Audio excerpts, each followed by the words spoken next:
All right, well, Dan, I know it's been a while since we saw you fight. It's been 7 months, but give us an idea. I mean, physically, mentally, what you had to go through after that to get back and ready to do this again. Yeah, it's kind of, well, that's the longest layoff I've ever had in my entire life. So even when I started training, I made my professional debut only 6 months after starting training. So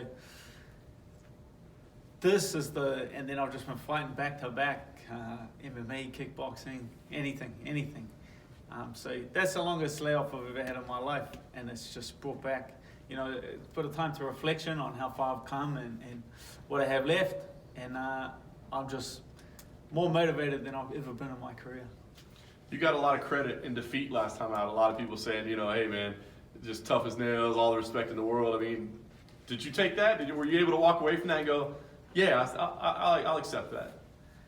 Nah, that's something that I've always known. Like, that's something that's come up a few times in my career, and I definitely know that I had it in me, and I knew pretty early on in the fight like where that was going, and it was kind of past the point of no return. But it's kind of a pact that I made with myself a long time ago that I can get knocked out, I can get submitted, I can get finished. I don't care about, I can lose.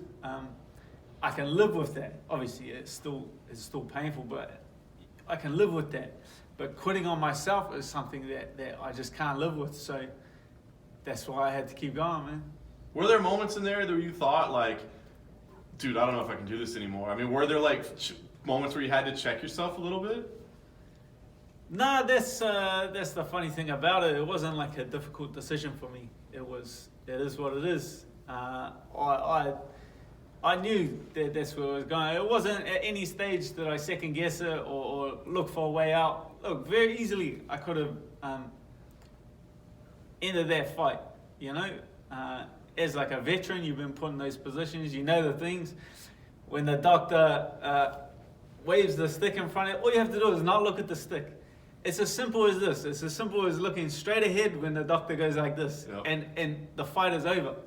So I'm a veteran. I'm very experienced. I knew I could have stopped that fight very easily, but and no one would have said anything. No one would have known any different. But I would have known, and that's the main thing. Nice. Well, now you're back. I know you're a student of the game, so I mean, when you get matched up with people, I know it's not you know who you're facing. You know what they bring to the table. So when you got this name, what did you think? Yeah, well, just learning from my experiences is I've taken more of a step back in this fight, and had my coaches there and really just trusted in the work that they do. And so overanalyzing is something that I haven't done. I've just been working on myself, focusing on myself, and letting my coaches do all the hard work and breaking them down. I'm just going to go out there, enjoy myself, and fight.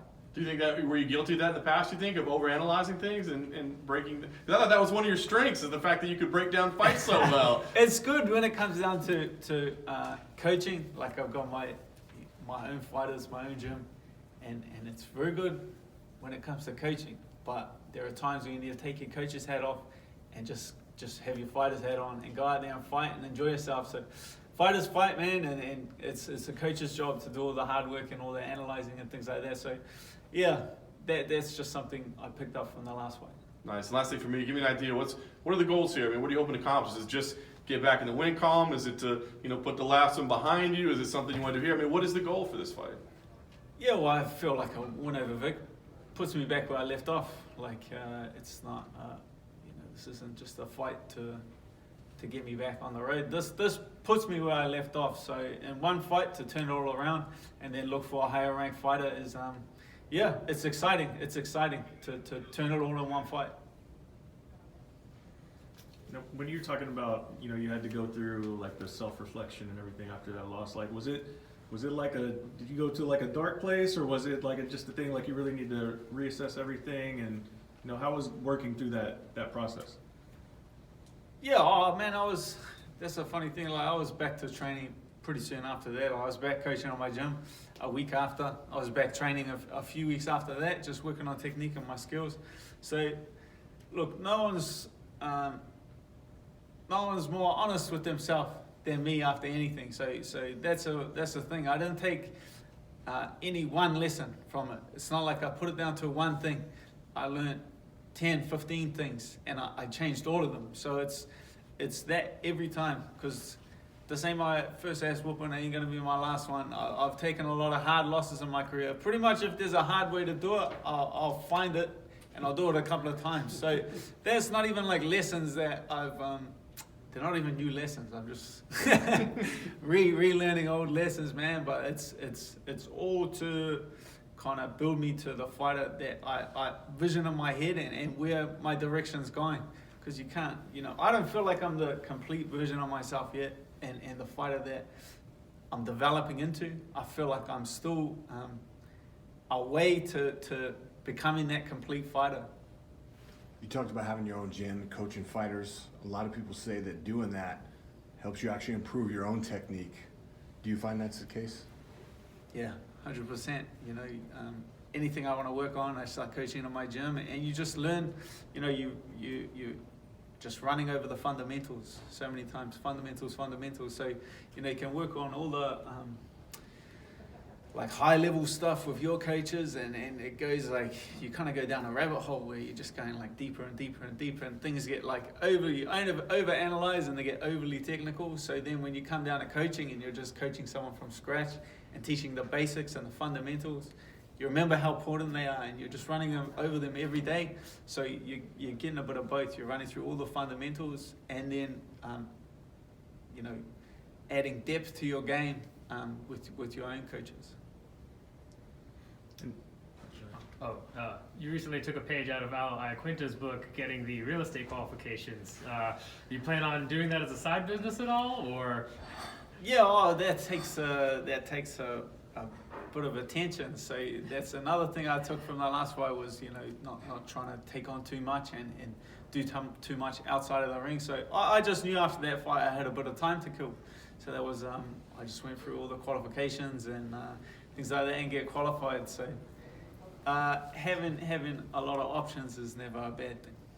And obviously Vick is a huge opponent. You said that even when you fought heavyweights back in your home country, you didn't have anybody that was as tall as he is. Do you foresee his size being a problem at all, or do you think you can? Oh, it's just a new challenge. Like that's just I feel like I get to show something new.